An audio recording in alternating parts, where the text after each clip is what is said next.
પ્રથમ જ્યોતિર્લિંગ સોમનાથ ખાતે ઉજવાઈ રહ્યું છે સ્વાભિમાન પર્વ, જ્યાં 1000 વર્ષથી ઝળહળી રહી છે આધ્યાત્મિક ચેતના, જ્યાં 1000 વર્ષથી અતૂટ છે એકતા, જ્યાં 1000 વર્ષથી અખંડ છે સ્વાભિમાન. એ સ્વાભિમાન જેણે વિદેશી આક્રમણખોરોના બદઇરાદાને ચકનાચૂર કર્યા.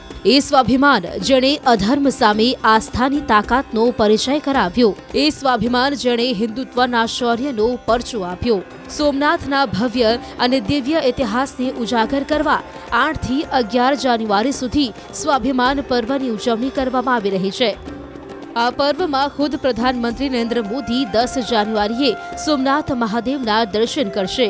સ્વાભિમાન પર્વ દરમિયાન 72 કલાકના ઓમકાર મંત્રના જાપ થશે. ઉપરાંત ડ્રોન શો સહિત અનેકવિધ કાર્યક્રમો યોજાશે. અખંડ અને અતૂટ સંસ્કૃતિનો પરિચય થાય તેવા કાર્યક્રમ યોજાશે. 3 દિવસ દરરોજ ભવ્ય લોક ડાયરા યોજાશે. 3000 ડ્રોન દ્વારા ડ્રોન શો થશે. 1000 આર્ટિસ્ટ દ્વારા શંખનાદ કરવામાં આવશે. 2500 ઋષિકુમારો અને બ્રહ્મકુમારો દ્વારા મંત્રોચ્ચાર થશે. ઉજવણી દરમિયાન દરરોજ દર્શનાર્થીઓની 4 ટ્રેન દર્શન માટે આવશે. 11 જાન્યુઆરીએ શંખ સર્કલથી હમીરજી ગોહિલ સર્કલ સુધી શૌર્ય યાત્રા નીકળશે, જેમાં પ્રધાનમંત્રી નરેન્દ્ર મોદી પણ જોડાશે. ઉપરાંત આ શૌર્ય યાત્રામાં 108 અશ્વ જોવા મળશે, જેનું રિહર્સલ કરવામાં આવ્યું. સોમનાથ મહાદેવના દર્શન, પૂજા અર્ચના ઉપરાંત પ્રધાનમંત્રી અહીં સર્કિટ હાઉસમાં સોમનાથ ટ્રસ્ટની બેઠક પણ યોજશે. સોમનાથના આંગણે ભક્તિ, સ્વાભિમાન અને શૌર્યના ત્રિવેણી સંગમ સમાન સ્વાભિમાન પર્વ ચાલી રહ્યો છે. અહીં શિવ ભક્તોને આવકારવા સોમનાથમાં માર્ગો શણગારવામાં આવ્યા છે. 3 દિવસીય સ્વાભિમાન પર્વની પૂર્વ સંધ્યાએ સોમનાથનો આ નજારો 1000 વર્ષથી પ્રજ્વલિત આધ્યાત્મિક ચેતનાને ઉજાગર કરે છે. શિવ ભક્તિ ભજન અને લોક ડાયરાનું આયોજન પણ થયું છે. 3000 ડ્રોનનો શો એ પણ યોજાવાનો છે.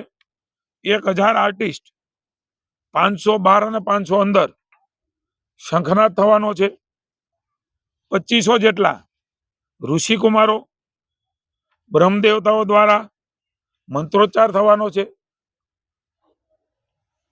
અંદર પંડાલમાં એટલે કે મંદિરની અંદર અને બહાર 4 ટ્રેનો, મંદિરની અંદર એ આપણા સૌ ઋષિકુમારો રહેશે, એ મંત્રનો જાપ ઓમકારનો કરાવશે. બહાર જે આપણા દર્શનાર્થીઓ છે, 4 ટ્રેનો રોજ આવવાની છે. 8, 9 અને 10 રાજકોટથી 1 ટ્રેન, અમદાવાદથી 1 ટ્રેન, સુરતથી 1 ટ્રેન અને વડોદરાથી 1 ટ્રેન. હું વિનંતી કરું છું રાજ્યના સૌ લોકોને, આપણે પણ આ ટ્રેનમાં જોડાઈએ, સ્વયં આપણા વાહનો લઈને આવીએ, કારણ કે આવો પર્વ એ આપણા ભાગશાળી છે કે આપણા સમયની અંદર કે આપણે સમાજની અંદર જીવી છીએ એવા વખતે ઉજવાઈ રહ્યો છે. અદ્ભુત પ્રકારના વ્યવસ્થાઓ બની છે અને એમાં આપ સૌને સાધુ સંતો પણ જોડાવાના છે. આ ઉત્સવ 3 દિવસ રહેવાનો છે. શૌર્ય યાત્રા 108 જેટલા ઘોડાઓ, આ શૌર્ય યાત્રામાં ઘોડાઓ એ શૌર્યનું પ્રતીક છે. એ પણ મોદી સાહેબના આ રોડ શોમાં આગળ રહેવાના છે. મંદિરની બહાર સરદાર સાહેબની પ્રતિમાને પણ શ્રદ્ધાંજલિ થવાની છે. જે લોકો ટ્રેન દ્વારા આવી રહ્યા છે એમને ફ્રેશ થવાની તમામ વ્યવસ્થાઓ અને એ તમામ લોકોએ આપણા મંત્રોચ્ચારમાં ઓમકાર જાપમાં જોડાવાના છે. અદ્ભુત દ્રશ્ય એ મંદિરની બહાર પણ રહેવાનું છે. તમામ લોકો આમાં જોડાઈ શકે છે. કોઈ નિશ્ચિત લોકો જ આવે એવો આ કાર્યક્રમ નથી. મોદી સાહેબ એ સવારે આ રોડ શો નથી, મેં કહ્યું એમ આ શૌર્ય યાત્રા છે. અનેક લોકો એને આવકારવા માટે થનગની રહ્યા છે. ખૂબ મોટી ભીડ એ એકઠી માનની મોદી સાહેબને જોવા માટે, એક ઐતિહાસિક ઘડી એના સાક્ષી બનવા માટે આવવાના છે. કુલ 20 જેટલા સાંસ્કૃતિક કાર્યક્રમના સ્ટેજો થવાના છે. 32 બ્લોક અમે ક્લસ્ટર બનાવ્યા છે 150 મીટરના, જેના કારણે લોકો આવતા હોય એમને મુશ્કેલી ન પડે અને વ્યવસ્થા સરસ મજાની બને.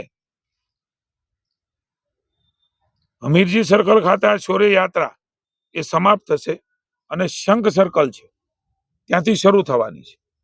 આ તમામ યાત્રા અદ્ભુત રહેવાની છે. સાધુ સંતો પણ એક જે પ્રકારે આપણી ભવનાથમાં રવેડી થાય છે એ પ્રકારની રવેડી પણ સંતો પણ ખૂબ આનંદમાં અને ઉત્સાહમાં, કારણ કે એમનું મૂળ કામ એ મોદી સાહેબ સમગ્ર ભારત વર્ષમાં આગળ લઈ રહ્યા છે ત્યારે એ પણ થવાનું છે.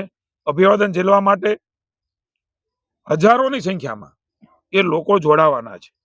માનનીય મોદી સાહેબ ત્યાં દર્શન કરીને, સરદાર સાહેબને પુષ્પાંજલિ કરીને સમગ્ર વિશ્વને ભારતની અંદર એક સંદેશ આપણો ગૌરવવંતો શૌર્યનો ને સંઘર્ષનો, આપણી આસ્થાના અતૂટ આસ્થાના 1000 વર્ષ થવા જઈ રહ્યા છે ત્યારે સમગ્ર વિશ્વની અંદર આ મેસેજ એના માટે ખૂબ મોટી એક સભા એ પણ આપ જાણો છો એ પ્રકારે રાખવામાં આવી છે.